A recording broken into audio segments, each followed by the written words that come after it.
Hey guys, in this video we're going to take a look at how you can turn on or turn off send last location in Find My Mobile on the Samsung Galaxy S22 series. First, tap on the home button to go back to the home screen. Then from here, swipe down at the top and tap on the settings icon. In settings, go down and tap on biometrics and security. Next, we go down and tap on Find My Mobile. And then we go down to the bottom and tap on send last location.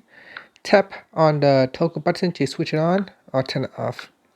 Now if this is turned on, it can allow your phone to send its last location to the Find My Mobile server when the battery falls below a certain level.